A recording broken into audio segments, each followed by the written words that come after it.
तो न्यूक्लियस को हम डिस्कस कर रहे हैं। तो न्यूक्लियस के बारे में अगर मैं सबसे पहले आपको बताऊं तो इसकी हम प्रेजेंस या एग्जिस्टेंस देख लेते हैं कि न्यूक्लियस जो है वो पाया कहाँ जाता है।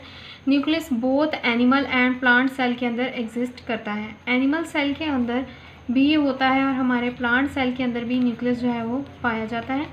अगर हम एनिमल सेल की बात करें तो एनिमल सेल के अंदर न्यूक्लियस जो है वो ज़्यादातर प्रेजेंट होता है इन द ये सेंटर के अंदर भी प्रेजेंट होता है और मैच्योर भी होता है प्लांट सेल के अंदर।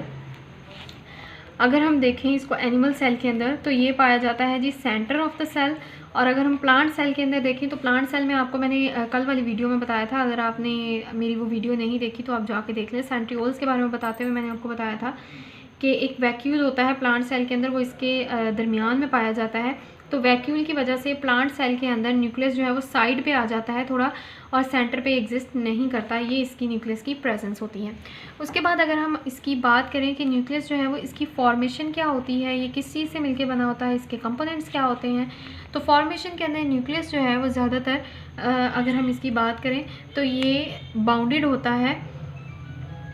ये बाउंडेड होता है न्यूक्लियर मटेरियल के साथ और न्यूक्लियर मटेरियल से ये मिलकर बना होता है। उसको हम बोलते हैं जी न्यूक्लियर मटेरियल। न्यूक्लियर मटेरियल के साथ ये मिलकर बना होता है। नेक्स्ट इसकी आ जाती है जी इसका स्ट्रक्चर कैसा होता है, न्यूक्लियस होता क्या है, इसको मैं डिस्कस करूँ अगर स्ट्रक्चर के अंदर। तो न्यूक्लियस जो है वो ज़्यादातर अगर मैं बात करूँ तो न्यूक्लियस जो है वो बाउंड होता है बाय डबल मेम्ब्रेन।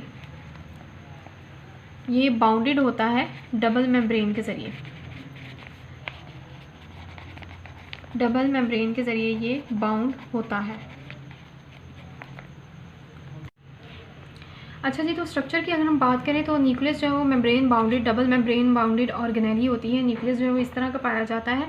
और इसको अगर हम देखें तो न्यूक्लियस जो डबल मेम्ब्रेन से मिलकर बना होता है, उस डबल मेम्ब्रेन का नाम क्या होता है, उसको हम न्यूक्लियर इन्वेलप का नाम देते हैं। न्यूक्लियर इन्वेलप, इन्वेलप का मतलब भी आप जानते हैं कवरिंग को बोला जाता है। तो न्यूक्लियस ये हमारा अगर न्यूक्लियस है तो इसके लिए डबल मेम्ब्रेन होती है इस तरह से। इस डबल मेम्ब्रेन को हम क्या बोलते हैं, न्यूक्लियर इन्वेलप बोलते हैं। न्यूक्लियर इन्वेलप इसको बोला जाता है। और नेक्स्ट हमारे पास आ जाता है जी कि न्यूक्लियर इन्वेलप जो है वो इसका फंक्शन क्या होता है। न्यूक्लियर इन्वेलप के अंदर स्मॉल पोर्स होते हैं, just like small pores exist in cell membrane. Cell membrane पे भी मैंने एक वीडियो बनाई है, अगर आप देखना चाहें तो वो भी देख सकते हैं, डिटेल्ड वीडियो है। तो सेल मेम्ब्रेन में जिस तरह से सेमी परमिएबल का वर्क वो करती है, इसी तरह से न्यूक्लियर जो है वो पोर्स ये भी सेमी परमिएबल होते हैं। कुछ मॉलिक्यूल्स को पास आउट करते हैं और कुछ को अंदर जाने नहीं देते। ये जो पोर्स हैं ये सेमी परमिएबल के तौर पे काम करते हैं। कुछ मॉलिक्यूल्स को इन आउट आने देते हैं और कुछ मॉलिक्यूल्स को ये अलाउ नहीं करते कि ये न्यूक्लियस को पास आउट करें। इनको हम बोलते हैं न्यूक्लियर पोर्स भी इनको बोला जाता है। ये कहाँ पे होते हैं, न्यूक्लियर इन्वेलप के अंदर ये पाए जाते हैं और इनको हम नाम देते हैं जी न्यूक्लियर पोर्स का। अगर हम ये तो हमारी मेम्ब्रेन बाउंडेड ऑर्गेनेली या मेम्ब्रेन के बारे में मैंने आपको बता दिया। अब ये होता है कि न्यूक्लियस का अगर मैं आपको यहाँ से स्ट्रक्चर बताऊँ तो ये इसकी मेम्ब्रेन बाउंडेड ऑर्गेनेली है जिसके बारे में मैंने आपको बता दिया, न्यूक्लियर इन्वेलप है। इसके सेंटर में ये जो आपको स्काई ब्लू कलर का एरिया नज़र आ रहा है, इस स्काई ब्लू कलर के एरिया को अगर मैं आपको डिफ़ाइन करूँ, ये स्काई ब्लू कलर का वो एरिया है और इस एरिया को हम बोलते हैं न्यूक्लियोप्लाज्म। न्यूक्लियोप्लाज्म यानी कि ये क्या होती है, स्पेस होती है दो मेम्ब्रेन बाउंडेड ऑर्गेनेली यानी न्यूक्लियस के अंदर। इस स्पेस के अंदर जो है वो फ्लूइड होता है जिसको हम क्या कहते हैं, न्यूक्लियर फ्लूइड। न्यूक्लियर फ्लूइड इसके अंदर पाया जाता है और इस स्पेस को हम न्यूक्लियोप्लाज्म बोलते हैं।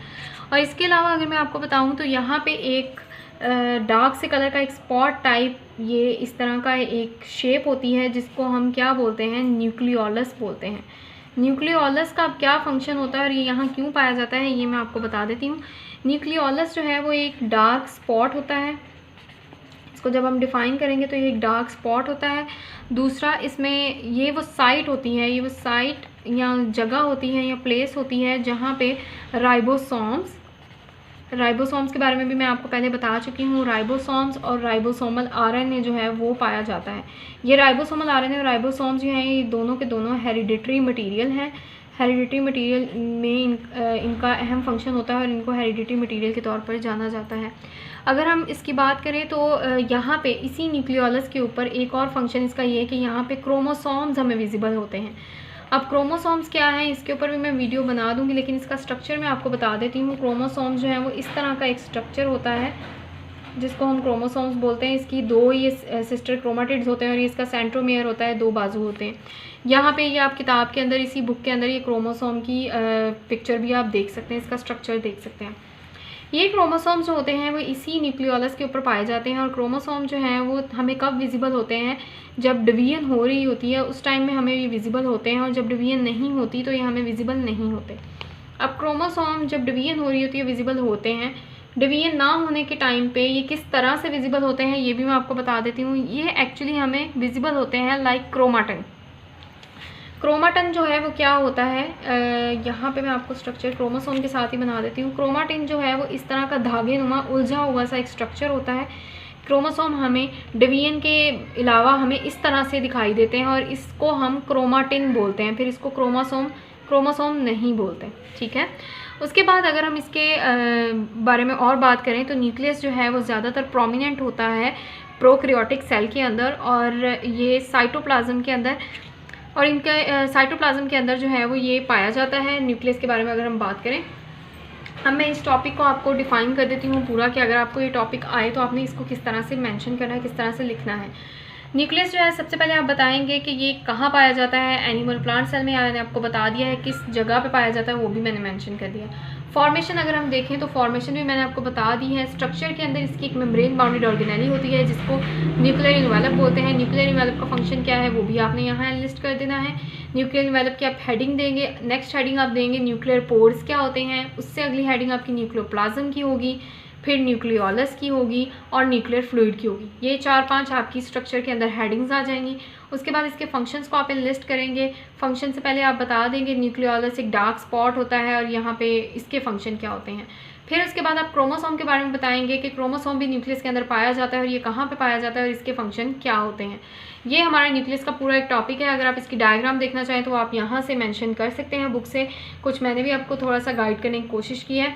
अगर तो आपको वीडियो अच्छी लगी हो तो इसको लाइक कीजिए, मेरे चैनल को सब्सक्राइब कीजिए और वीडियो को शेयर कीजिए। और इस तरह की बहुत सारी वीडियोज़ देखने के लिए मुझे कमेंट्स करते रहा करिए। नेक्स्ट वीडियो में आपसे फिर मुलाकात होगी, तब तक के लिए अपना बहुत ख्याल रखिए। अल्लाह हाफ़िज़।